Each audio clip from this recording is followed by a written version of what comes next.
No, it's good. No, it's good. Actually, apologies for that. I saw you're sharing the screen and I thought it's okay.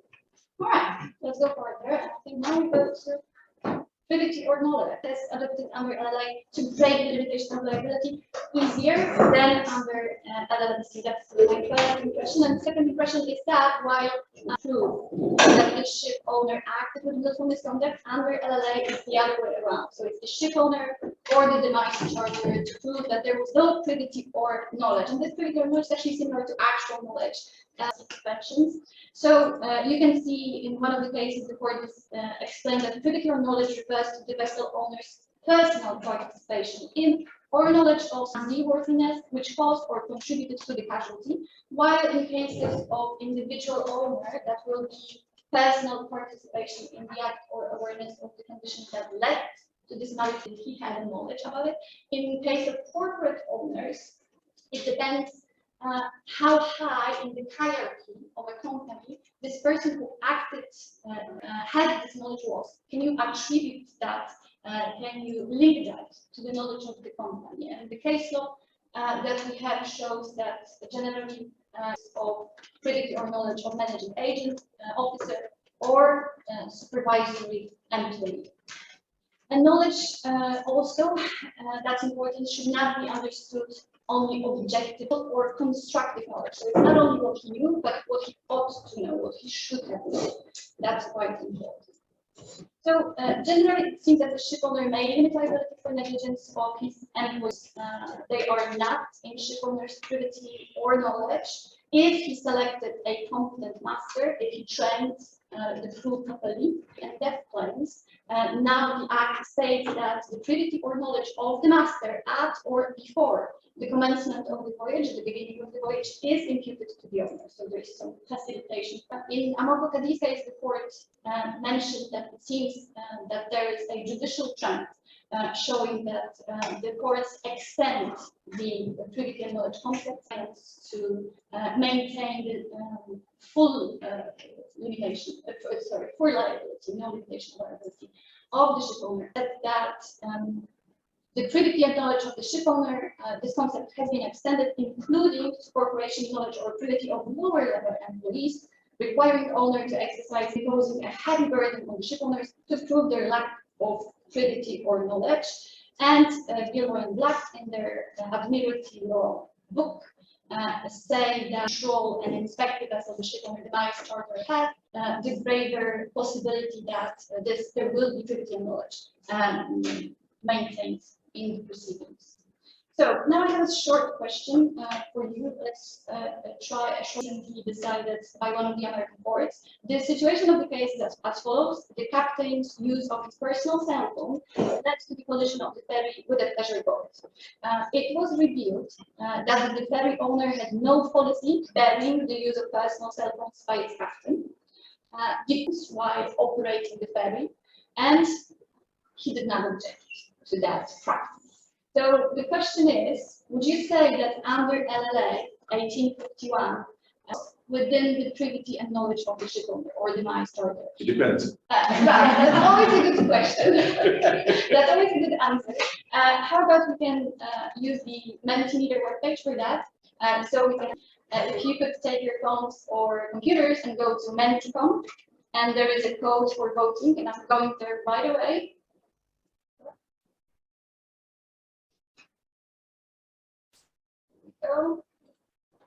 Send that. Okay. So I'm waiting there for you. There are two questions, two answers possible, yes or no. Do you think that in those circumstances? We need the code. Oh, it's over there at 7 o'clock. And we have already two questions answering. I'm going to wait for a little bit more. I can show once again. I have a question. Go ahead. Was there a privity or knowledge? No, yes. Well, you can try yourself. Was there? What do you think? These are the circumstances of the case. But I have a two-choice option. One is. Yep. Can I see the case then? Sure. It's in here. Let me present that one more time. It's going to be bigger.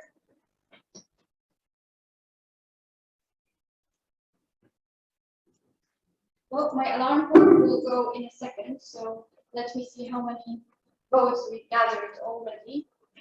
Okay, close that and let's go over that. Well, I have 6 votes. Let's try it out.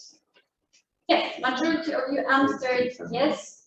This master's neglect was in privity, and because that was the decision of the court in a very similar case from 2016. The court said that the absence of this, the use of personal cell phone was actually held to create a condition that was likely to contribute to collision, and the ship owner had the knowledge of previous practice of his masters in plural out of the ship, and he did not object to his liability. I have a slide on procedural rules governing the limitation of liability in the United States. The so-called procedural rule order has to